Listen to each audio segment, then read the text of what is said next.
પલસાણાના તુંડી ગામે ફાયરિંગની ઘટના।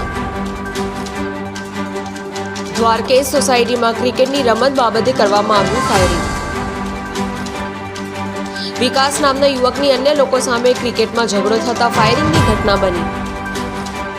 દ્વારકેશ સોસાયટીમાં લોકટોળું વિકાસના બંગલોઝમાં મારવા માટે પહોંચ્યું હતું। વિકાસે લોકટોળું જોઈને પોતાના પિતાની સિક્યોરિટી સર્વિસની 12 બોર બંદૂકથી ફાયરિંગ કરી। ફાયરિંગ કરતા લોકટોળામાં ભાગદોડ મચી જવા પામી હતી। ફાયરિંગ થતા 2 થી 3 લોકો ઈજાગ્રસ્ત।